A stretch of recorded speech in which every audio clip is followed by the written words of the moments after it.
Is this fucking play about us?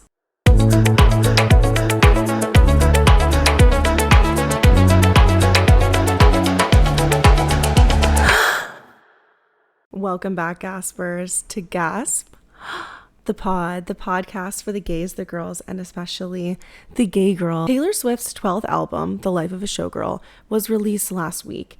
And to the world's surprise, for the first time in the history of Taylor Swift's career, it did not impress.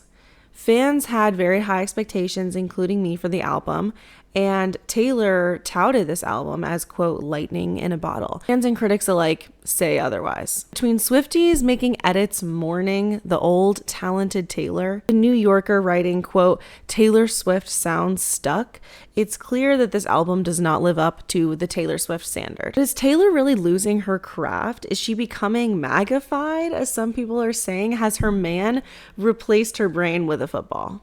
Or is there more to this story? Today, we're going to inspect this album through a different lens, an ironic one. Is it possible that this new Taylor is simply reflecting back on society and culture, what it wants from her? That 1950s shit? Could she still be the mastermind? And is Taylor performing a play within a play? Perhaps an ironic 21st century rendition of the play within Hamlet. Are we actually seeing the life behind the showgirl? Or is she actually still on stage performing for us, the heckling crowd? The reviews of this album are mixed. There are still, major newspapers saying that this album is excellent. And I guess my question to those newspapers are you scared of Swifties? But the London Standard says, quote, Taylor Swift's The Life of a Showgirl review, penis metaphors and poor little rich girl tales start to chafe. Is this really the same artist that gave us Folklore and Evermore? The Guardian says, quote, dull razzle dazzle. The fizzing electronic pop of Reputation in 1989 is conspicuously absent. Billboard says, quote, Swift's eagerly anticipated return to bangers is not, say, 1989 Part 2. I mean, again, like I said, some good reviews. The New York Times says, quote, a deceptively modest set of songs about the facade of fame and what it takes to scrape it away and claw past it.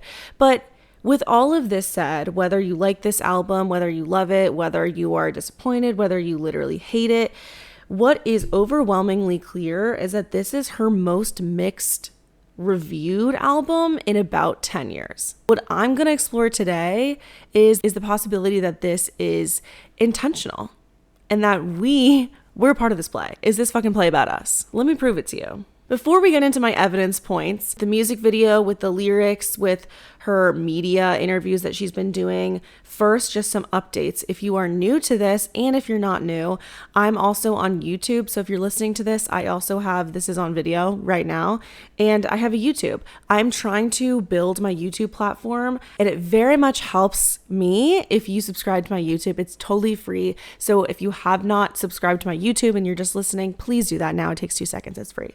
Secondly, if you are looking for a track-by-track review of this album, I have already done it, and I give you guys my completely honest opinions about every single track on TS12. That's on my Patreon. So go check that out. So go check out my bonus content. And lastly, if you're a Patreon #1 Gasper paid subscriber, you get a shout out. So shout out this week to Colleen S. Thank you so much for being a #1 Gasper and subscribing. You're the best. All right, let's go into the evidence behind this theory that I've seen a lot of people fizzle out with this theory. And I think a lot of people are just resigned to the fact that it's not as good of an album as she's done before. And I just really think that I'm always inclined to think that she is smarter than people think that she is. First off, do you guys like my outfit? I'm wearing orange and like a little like turquoise blue ribbon. Hello, it matches perfectly. But when I first listened to this album, I was just so severely disappointed. And I think that it's frustrating, and I'm just talk about this very, very shortly, that people are upset at people who don't like the album, and vice versa. Like, if you don't like the album and someone does like the album, like, whatever, like, let people have opinions. You can be a Swiftie and have any opinion you want of this music. It doesn't mean you're not fun. It doesn't mean you're not happy. It doesn't mean you're not in love if you don't like this music.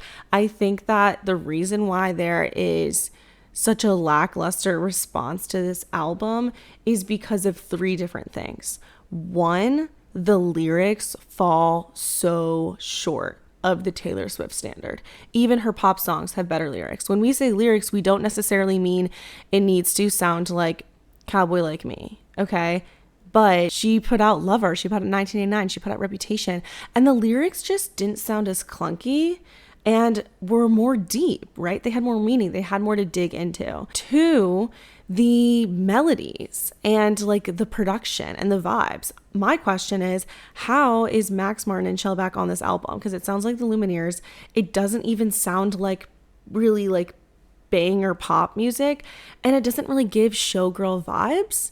Like that was the aesthetic. And even though it's supposed to be the life behind a Showgirl, it still doesn't really like give what we were sold.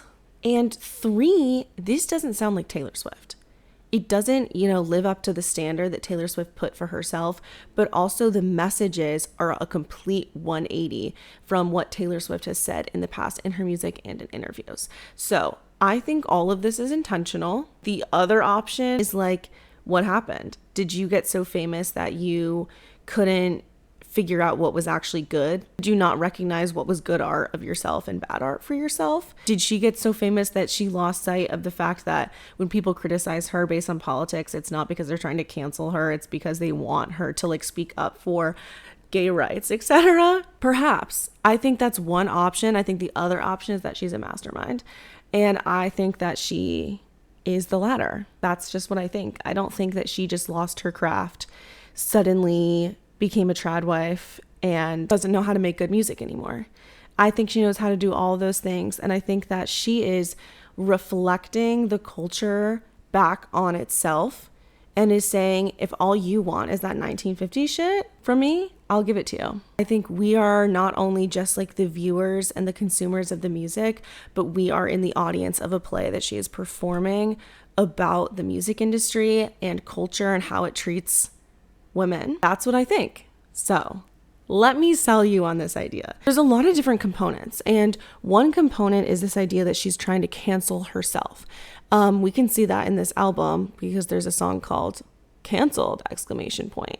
And there's a lot of people that had this theory until she announced that she bought her master's back and that she would not be releasing the entirety of Reputation. But we keep on forgetting that she has not released the Reputation vault tracks. That is going to come at some point. This could be seen as like a Reputation part 2 before Reputation vault tracks. Is she trying to cancel herself in order to make way for a second Reputation? Is this Karma part 2? There was a lot of like karma theories going around. Obviously this album's orange. There's a lot of fire references in this album. In the music video, she like lights a match and it explodes into fire. There's so much fire. Is she going to burn the Lover house down? Is this the 12th album before her 13th album, TS13, in which she is finally like the real Taylor and not the performer anymore? This is the Showgirl. Is this like the precursor, the final major performance of her 12 eras before she gets to be herself? There are also 12 songs. And Taylor said on the New Heights podcast that each track has its place. And you couldn't take one out and have another. A lot of people have been thinking, is each track on TS12 a track about an era that she's had before? I totally love this theory. I think it makes a lot of sense, and I think it actually fits into this play within a play performance art theory, because she is putting on a little song, a mini play about each era she had in her life and each performance she did. And when we say performance, it doesn't mean everything's a lie, but it means that it's her most constructed way to be Taylor. It's brand Taylor. It's, again, what people want her to be or what people think that she is. And she is falling into that. If you think you're in a trap, you're already in one. Also said that she's been wanting to make this album for years, and that when she made this album, she just found lightning in a bottle. And a lot of people are like, wait, how is this album so bad, but she's promoting it like it's her best album yet? And I think all of this is intentional, right? There's like a 180 with what she says and what we think we're going to get versus what actually happens. And I'll get into this idea a little bit later, but I think that that's on purpose. She's been wanting to make this album for years because it's her last album before her 13th. Her 13th album, I think, is going to be her real Taylor. And you could extend this to Gaylor. This is kind of part Gaylor, but kind of more so like performance art related, this whole theory. I think she'd been wanting to make an album that talks about each of her eras and how it all blends into and creates this story of brand Taylor Swift. I think that there's a lot of different ways to make this combination work. I haven't actually figured out personally which songs I think work to be each album. Like Canceled feels very Reputation. Ruin the Friendship feels very like Speak Now or Fearless. The Life of a Showgirl I think is TS12, The Life of a Showgirl. And The Fate of Ophelia I think is like TTPD. Elizabeth Taylor sounds very 1989 and so on. But I think she's been wanting to make this album because it's an interesting concept, but it's kind of like a final stamp of these are my performances of brand Taylor for each year, for each, album. And where does that all fit in? Into the Lover House and the house that holds all of her eras. She cannot fit her entire career into this house forever. And I think we're seeing so much fire and imagery. This is karma, or maybe we're waiting on karma, and it's going to burn it down and make way for the real Taylor, TS13, that's not the showgirl. All of these eras, she was the showgirl. She was brand Taylor Swift in the Lover House. She cannot be performing as brand Taylor anymore. And I think this is her final play. Okay, let's talk about this idea of like reflecting the culture back on said culture. Okay, so a lot of the criticism coming from this album, for this album, is that it is promoting tradwife culture. It is like very much with the times of the culture right now, which we have seen is demonstrably more conservative and focused on relationships. We see this in our pop culture music. We see this on social media. We see how people are being praised for getting engaged, and it doesn't matter to who. I mean, it has to be a man, right? We are in the my man culture. We are in a culture that celebrates relationships and this newfound traditionalism of leaning into your femininity and letting this strong, big man take over. That is the culture we are in. It is politically conservative culture and a socially conservative culture. So when people are saying that this album kind of like subtly promotes that, or that this is like MAGA Taylor, I don't think most people are thinking that Taylor Swift actually voted for Trump. And that's not really the point. Artists influence pop culture, especially Taylor Swift. She is pop culture. And aligning yourself with friends that are MAGA and switching up on your own messages of being independent to all of a sudden wanting to be in a cul-de-sac house that we've never heard her say before, that she's just been wanting to have kids this entire time. When that flip is made, it gives rise to MAGA and conservatives being like, oh, we knew it.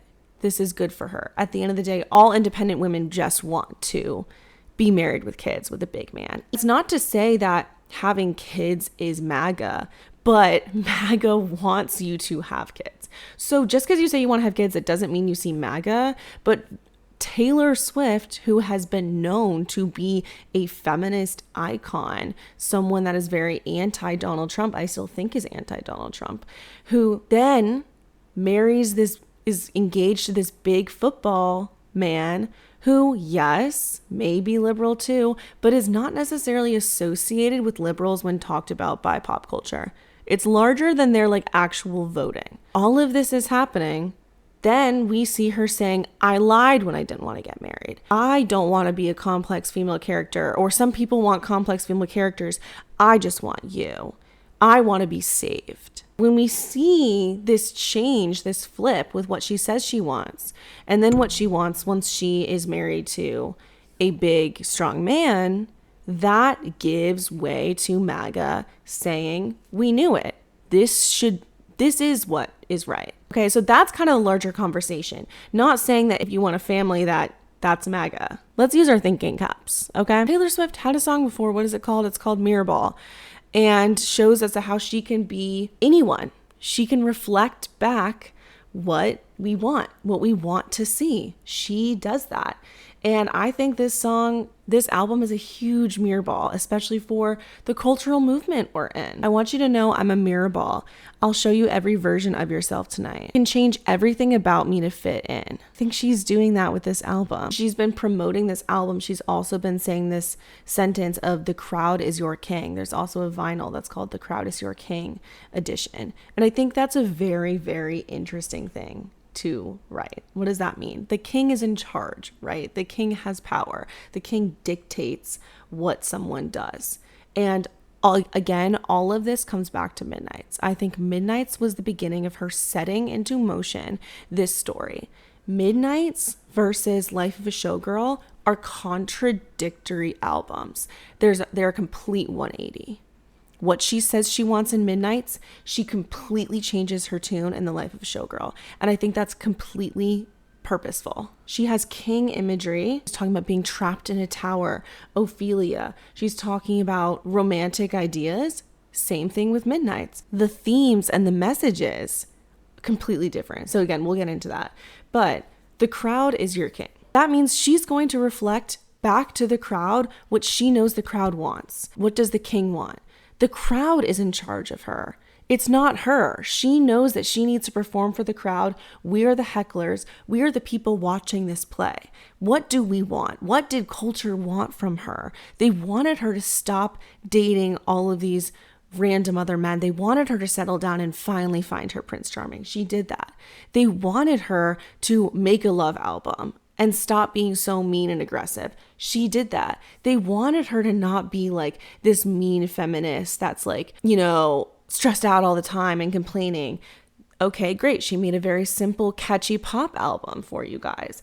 The crowd and the culture wanted her to settle down and have babies with Travis Kelce. I mean, that was literally said by comedians. Donna Kelce retweeted it. Like, everyone wanted that from her. Great. She makes an album called Wishless saying, I want to settle down and have kids with him. She is doing what the crowd and culture wants from her. Is that to say that she doesn't want a family? No, but I think that the whole point of this album is to show that the crowd and the culture and the audience is controlling the narrative.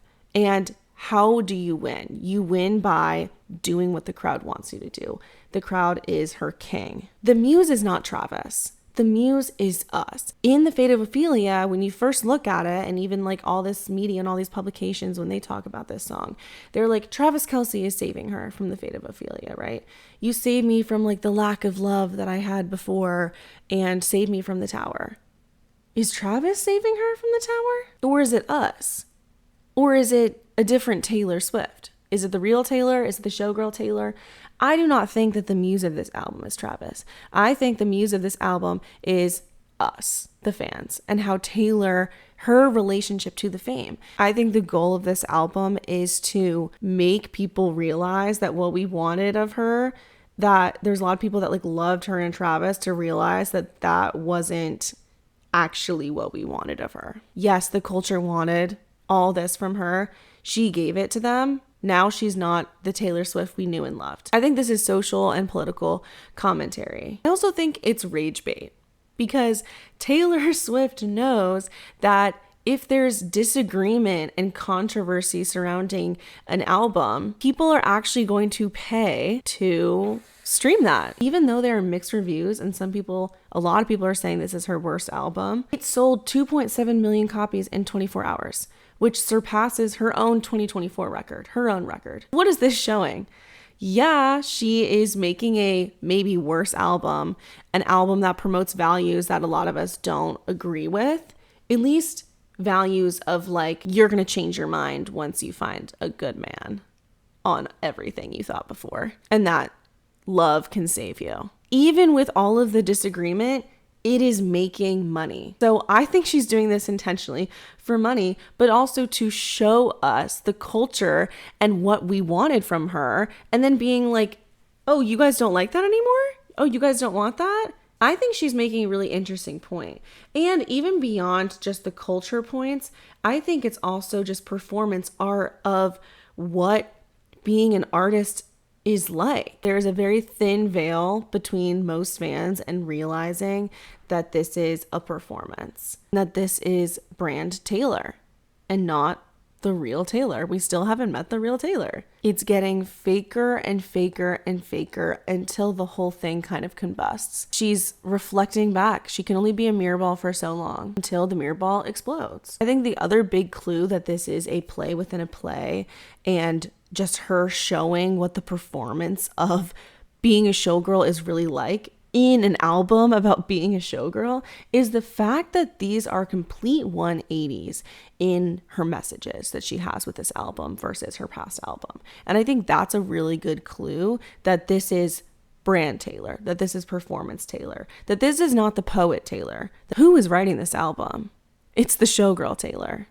It's the life of the showgirl Taylor, a whole other Taylor. Her messages have gone completely 180. And again, either this is the real Taylor and all of a sudden she just changed up her mind and didn't realize the repercussions of just saying these things and all of a sudden just like, flipping on them, especially with the political backdrop that we have today, or that this is intentional. And I really think it's just such a 180 that it just feels so obvious to me that this is such a 180. Because between TTPD that was recorded in 2024 versus now, that was like a year and a half ago. This is all a flip. It's a complete flip. We are in hell. Okay. In Lavender Haze, she says, "No deal, the 1950s shit they want from me. I just want to stay in that lavender haze. All they keep asking me is if I'm going to be your bride. The only kind of girl they see is a one night or a wife." That's what she said in Lavender Haze, that she didn't want this 1950s shit. And everyone asking if she was getting married bothered her. Okay. In the past year, how many media articles have been like, when are Taylor Swift and Travis Kelce getting married? And all of a sudden she doesn't care about that. Not only doesn't care, but writes the song Wish List. Wish List, which is all about loving someone and not wanting anything else and all these complicated, crazy things that other people want, has $2 in it, which I think shows that it's being fucking ironic and that actually this love is pure profit. This album also, even though she's saying, everyone else wants what they want and they can have what they want, but I just want you, it is kind of being condescending to people that say their dogs are their kids and people that don't want kids. And she's being like, my dreams are better. Now, again, I don't think this is what Taylor Swift really thinks. And the reason why this is opposite day and so contradictory is how many times has she said, my cats are my kids? She doesn't just all of a sudden hate herself for doing that. This is a complete 180. She wanted a complex female character. She wanted the Grammy, the award. She wanted that. You don't want complex female character? That's crazy. That's a complete 180 from Lavender Haze of I don't want the 1950s shit. Have a couple kids, have the whole block looking like you. Do I think that that's intentionally being like, I want the whole block to look white? No, but I totally see how people are seeing it that way. Got me dreaming about a driveway with a basketball hoop. Taylor Swift. When has Taylor Swift ever said anything like this before? That's all you want now? It's opposite day, guys. She also says they want a contract with Real Madrid. I just think it's funny that she says contract because she loves a contract. Taylor Swift goes from writing the most interesting songs about sex, like Guilty as Sin, to then making this very obvious song about sex. It's a complete 180. It's such a departure from what she's done before. Does this sound like a song you would expect to be on a Showgirl album? No. It's like retro. It feels like a song for people that watch Happy Gilmore, and I think that that's intentional.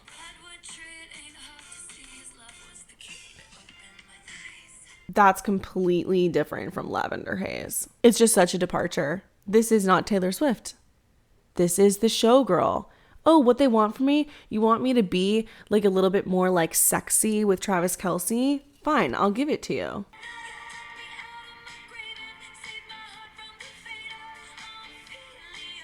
Now, Taylor goes from, you don't need to save me, but would you want to run away with me? To, I sat alone in my tower. You dug me out of my grave and saved me from the fate of Ophelia. All of a sudden, she wants to be saved. Before she said, you put a locket around my neck, not because you own me, but because you know me. And now it's, you are saving me. I would have sat all alone until you lit my sky up. No longer drowning and deceived. All because you came for me. This man is saving her. Or is he? Is there something deeper to this song? Are we saving her? Is another Taylor saving her? Because remember, there's multiple Taylors, right? It's just a complete 180 in her messages of her songs. She has completely changed her tune, her lyrics, her messages, her voice. And I do think that that's intentional. Okay, there's also a lot of Midnight's callbacks. And again, I think Midnight's is when she set that into motion. The whole like, oh, can I Easter egg something 3 years from now? And Midnight's is the beginning of this story that she is telling. And she, in Antihero, tells us about multiple Taylors, right? There's the Showgirl Taylor. There's the larger than life Taylor. That might be like the combination of all of them, or the narrator. And then we have the poet Taylor. Sets into motion all of these themes. It's all connected back to Midnight's. I think this is Midnight's turned on its head and we are in hell now, okay? Bejeweled, she ghosts the prince. In this music video, Bejeweled, she doesn't need saving, right? She's Cinderella. She works herself up to be a showgirl to then become the king of the castle. But in the fate of Ophelia, she is saved from the tower. There's these kingdoms, right? There's like a romantic kingdom vibe to it. But it's changed. It's a complete 180. In Antihero, we also see the funeral of Taylor Swift, right? And I do think that we are coming back to Antihero a lot. I think that there might be a chance that we see the funeral of a showgirl, the death of a showgirl. She's been wearing a lot of black outfits to all of her radio appearances. And while we're fighting about whether or not we like the album, whether or not she's MAGA, whatever, where is she? When they're fighting in the Antihero music video, she's in the coffin. I think she's going to kill off the showgirl. Also in the Antihero music video, the showgirl is the evil one. She's the one saying everyone will betray you. The bitchin', the whatever. This girl is drinking a lot, like she's drinking at the Chiefs games. She's the mean bitch in the music video. The showgirl is the evil one. We are seeing the showgirl in this era. The person that she had to create in order to stay afloat in this industry. And then, of course, we get Lavender Haze, and we see a bathtub scene, like the cover for The Life of a Showgirl. We also have the Karma music video that's very much related. She has a dark underworld part of it where she's like in hell in the Karma music video.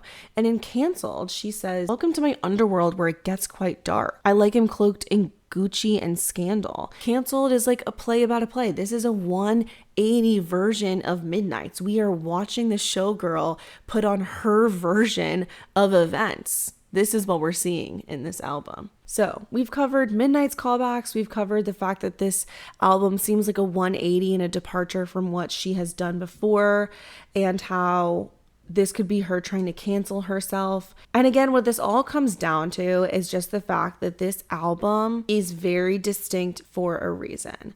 It's a 180. It's a departure. Is this the glitch? Is it a glitch that all of a sudden, what are we seeing right now? I think there's a chance that we're in the glitch right now. I felt like all the glitch theories never really came to full fruition. They never really made enough sense to me. She kept on saying shiny bug vinyl version, and she swallowed a bug 3 times in the Eras tour. I think there's a reason for that. I think the fucking glitch is like, what's going on? What's happening? This isn't normal. This isn't scheduled content. This isn't Taylor Swift's views. This isn't Taylor Swift's lyrics. This isn't Taylor Swift standards. Where's the old Taylor? Where is she? It's the glitch. And the reason why I reference this back to a bug is like because of a computer bug, if that wasn't obvious. Okay. In the Shiny Bug poem, she says, perhaps someday they will despise you again. She's talking about herself. And it's true. People have already started doing it with this album. Perhaps it is not a matter of if, but when. Did she predict this? Did she know this was going to happen? They'll reassess your merits and then take That's what's happening right now. And then take a magnifying glass to the shiny bug. Deflate all the heroes they decided she was, and maybe they'll do it just because. But you live by a strict code. Never believe your own mythology. She does not stand by what she is promoting. She's telling us this. She does not stand by the messages she is promoting in this album. Never type your name into the search bar. Let the wolves howl all they want. The moon should never howl back. You know if you play, it's a losing game, so you keep yourself too busy to ever learn what's their name's name. And there are reasons you are still somewhat sane. She has to protect her own mythology, her real mythology, the real self. And she creates a different shiny bug for us to shine our microscopes on. She knew that we would see this. She knew that we would be like, wait, is Taylor Swift good at writing music? Because she's doing this on purpose. This is a bait and switch. And I want to play also Glitch next to Wishlist because they sound so similar. And I think Wishlist is pretty much like the 180 from Glitch, right? I think the Lavender Haze 180 is the Fate of Ophelia. And there's some other ones that kind of line up to being like the complete opposite.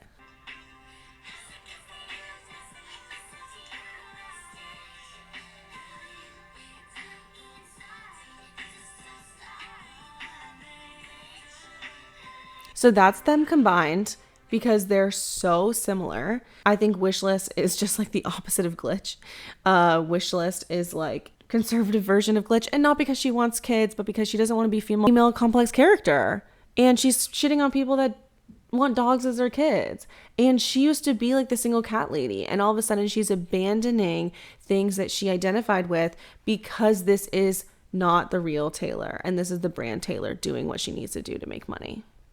And I feel like it should be very obvious. I gotta be honest. I also didn't get it at first, so. In Glitch, she says, we were supposed to be just friends. In Wishlist, she says, please God, bring me a best friend who I think is hot. There's a similarity there. I think Glitch is about what we are currently seeing with the whole Travis Kelce, Tavis era, okay? She says, I think there's been a glitch. 5 seconds later, I'm fastening myself to you with a stitch. All of a sudden, she's just like, completely with Travis Kelce. And I'm not even sorry, nights are so starry, blood moon lit. It must be counterfeit. I think there's been a glitch. It must be counterfeit. What does counterfeit mean? Fake. The system's breaking down. It says a brief interruption, a slight malfunction. Then I'd go back to wanting dudes who give nothing. There was a malfunction, an interruption for the normal Taylor Swift programming. She's going to go back after realizing she likes girls, or after being with like smart men. She'd go back to wanting dudes who give nothing. Travis Kelce. I thought we had no chance, because why would they ever be together? And that's romance, almost ironically. Let's Dance. Glitch. It must be counterfeit. I think there's been a glitch. I think we are currently in the glitch. It's an interruption of the normal programming. It's counterfeit, because what the fuck is going on? And if you think, okay, there's no way that Taylor Swift would lie to us that much, she is a Tay-liar. I can show you lies. And I think we need to remember how many songs we don't actually know who they're about. We have become so used to thinking we know everything about Taylor Swift because of what she shares with us over the last 2 years, but forget that she also shares things that she wants to be publicized in order to keep what she doesn't want publicized private. When you have a deal with paparazzi and you like tell them all this information and give them so many photos, they don't start digging for the things you actually want hidden. And is that evil, or is it just good marketing? Is that evil, or is she a mastermind? I think it's the latter. She had a Pinocchio in the back of the New Heights podcast before we thought that this was her maybe lying about having 12 tracks on the album. If she wasn't lying about that, then what is she lying about? All of this performance that she did off screen with Travis and Tavis and football and being this like new lover Taylor that's finally healed because that's what America wants from her is now being reflected in her album as well. And she's telling us that that's the life of a showgirl. That's show business, baby. I have to do it. Go back to Dear Reader too. That's what, and Mastermind, all the wisest women had to do it this way because they were forced to be the pawns. She had to take control of the narrative and make money off of the narrative, but also make it work for her. This also goes back to Elizabeth Taylor as well. I had an Elizabeth Taylor episode last week or 2 weeks ago, if you want to check that out, for the performance artler theory of all of this, because she's still performing even in these lyrics. I think we have this idea that if she's singing it to us, that it must be true, as if folklore didn't exist. And maybe that's why she was saying that this is a mix between 1989 and folklore, because folklore, she says, oh, it's about all of these made up stories, even though they're probably true. And then 1989, she has like pretty much this entire album critiquing how people see her. And so many people didn't get the message. That's why she wrote Blank Space. And it's also a bearding song. You can see signs of performance artler all over this album. In Father Figure, she writes, this love is pure profit. What else could that mean? So while everyone is so focused on how bad the album is, it's almost like we're also kind of forgetting how gay and performance artler the album is. And I think that that's intentional as well. I don't think that she forgets how to write a bad song. Like, how could she have written Eldest Daughter? Sorry. Wishlist, again, has dollar signs. That's performance in it, right? And we also have, of course, this huge reference to Hamlet. And if people forgot Hamlet, there's a play within a play. For the music video of The Fate of Ophelia, she's on stage the entire time. And when she's describing the music video and how she made it, she's like, I wanted people to feel like they were on a live performance. She is still in a live performance. Okay, this is a play within a play. There's also an exit sign at the end of the music video that I think foreshadows her leaving this performance finally. And I think there's an exit because we are still in the performance. We're still in the stadium. We're still in the theater hall watching her perform with this album. This is not stripped back. This is not real Taylor. She's literally doing a play about a girl that escapes her fate as a girl who wants to escape her fate. And the lyrics of The Life of a Showgirl as well, the last song in the album, the ending is us applauding, right? Her fans applauding and her being like, thank you. That's our show. We love you so much. Good night. She's just saying at the end of the album, that's our show. We are in an album about performance. She's performing a performance. We are the audience. There's also an orange bird that flies onto her hand at the beginning of the Life of a Showgirl music video, the Fate of Ophelia music video. And then towards the end, it flies out the window. And I think that's foreshadowing as well, that, she still has to leave this house. She still has to leave the performance. She has to leave the stage, right? And then at the end of this music video, that's all about, the real meaning is supposed to be that she is being saved from the fate of Ophelia, which was drowning in death. Yet at the end, she's in the bathtub and she still drowns. So what is the fate of Ophelia? Has she escaped the fate of Ophelia? Because the fate means that it is bound to happen. Can you escape fate? So there's a play within a play, of course. And then I do think there are gay lyrics with this album. Everything is kind of turned upside down. And I think she hides these gay lyrics with these songs that are supposed to be like ironic and like funny. And I think the songs that are taken as like sarcastic are actually truthful. And the songs that are like seem truthful are actually sarcastic. But like actually romantic is this song that's like, oh my God, it's about Charlie XCX. Like, of course, she's not actually turned on by Charlie XCX. And it's like, not of course. Why not? She is using this idea so that she can actually talk about how no man has loved me the way you do. Not even your fiance. Making you wet that a girl is mad at you. She now gets to say that in a song because she uses the guise of Charlie XCX.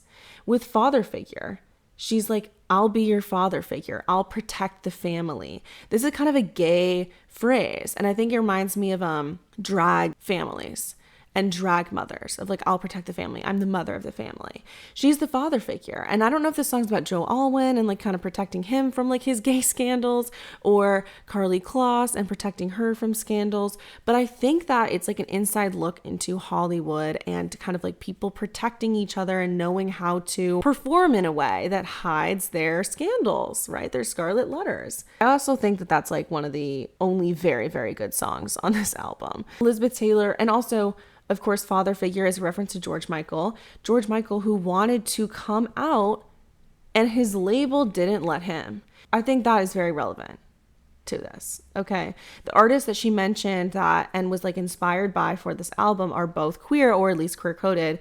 Elizabeth Taylor may have been queer and very pointedly inspired the Seven Husbands of Evan Hugo. And then we have George Michael, who I just referenced, wanted to come out and then couldn't. So there's a reason for that, right? But for some reason, like her being like, because my dick's bigger, everyone's like, haha, that's so crazy. And it's like, guys, I think she's talking about protecting other queer artists and how they kind of betrayed her. And then Elizabeth Taylor, she's like very much tying herself to Elizabeth Taylor, who inspired the Seven Husbands of Evan Hugo. She said things that Elizabeth Taylor went through, I really relate to. Be my NY when Hollywood hates me. You're the West Village. Taylor Swift. Karlie Kloss's middle name is Elizabeth. That's interesting as well. The song Elizabeth Taylor, and then also, again, if you want more like song by song analyses, I'm going to be doing like bonus episodes and all those, but I also already have a bonus episode going track by track. But all the right guys promised they'd stay. Under bright lights, they withered away, but you bloom. Gay. And then we have Wood, which, I mean, I was at first thinking like, okay, this is like so Travis focused to be like, oh, you want me to be so obsessed with how big and manly Travis is? Fine, I'll write a song about his fucking wood, which is disgusting, but also it's such a retro song. It doesn't even fit on this album. It doesn't even make any sense for this album. It makes me so upset. But again, that's the 180 of it all, right? Some people are making really good points about Wood's lyrics and how, are they actually about a real wood? Or are they about man-made wood, like opalite? The strap rather. It also starts with Daisy's bare naked. I'll be your Daisy. Gaylor, huge Gaylorism there. Redwood tree, it ain't hard to see. His love was the key that opened my thighs. First of all, it's disgusting. But redwood tree, where do they grow? Big Sur. Okay. And then another, the curse on me was broken. First of all, I think that's really fucked up to be saying the curse on me was broken by your magic wand, making it seem like your mental health can just be solved by like a dick. But the curse on me was broken by your magic wand. What's a magic wand? Everyone says, people on the internet, gay people on the internet, either refer that to being like a dildo or like a magic wand vibrator, or like when queer people have dicks, not like straight men and their magic wands. I don't believe it. I like totally can see this being like about the strap or just being so sarcastic. It sounds like, but I'm a cheerleader and her convincing herself she's straight. Like what? But yeah, just like everything in this album is turned upside down. And I think that's why it's a huge shock. I think we are in a glitch and we are in a play watching how she interacts with fans, but we are the fans that she's talking about. The fucking play is about us. We are watching Brand Taylor write her songs, not Poet Taylor, not real Taylor. The Showgirl aesthetic is so distinct, yet the songs are like retro poppy. Doesn't make any sense. The Fate of Ophelia is supposed to be like, you know, the fate and what happens to her and that you can't escape your fate, yet she escapes it somehow, but then doesn't. And then the music video for The Fate of Ophelia, she's trapped in all these ropes, but I thought he saved her. It's like the opposite of the prophecy. And she's rewriting a feminist figure to be saved by a man, aka herself, in the same way that Ophelia has been viewed as this like feminist icon, and like the one decision she made that was like out of her own will that she actually decided to do was drown herself. And I don't think anyone should drown themselves. But now she's rewriting that story. She's Ophelia. She's now rewriting the story that people said about Taylor Swift being like this feminist to then being saved by a man. It's fucked up, but I think that it means something. And at the end of the music video, she drowns anyways. Her attempt to perform and put on this play that is like making money and this attempt to like do what the culture wants.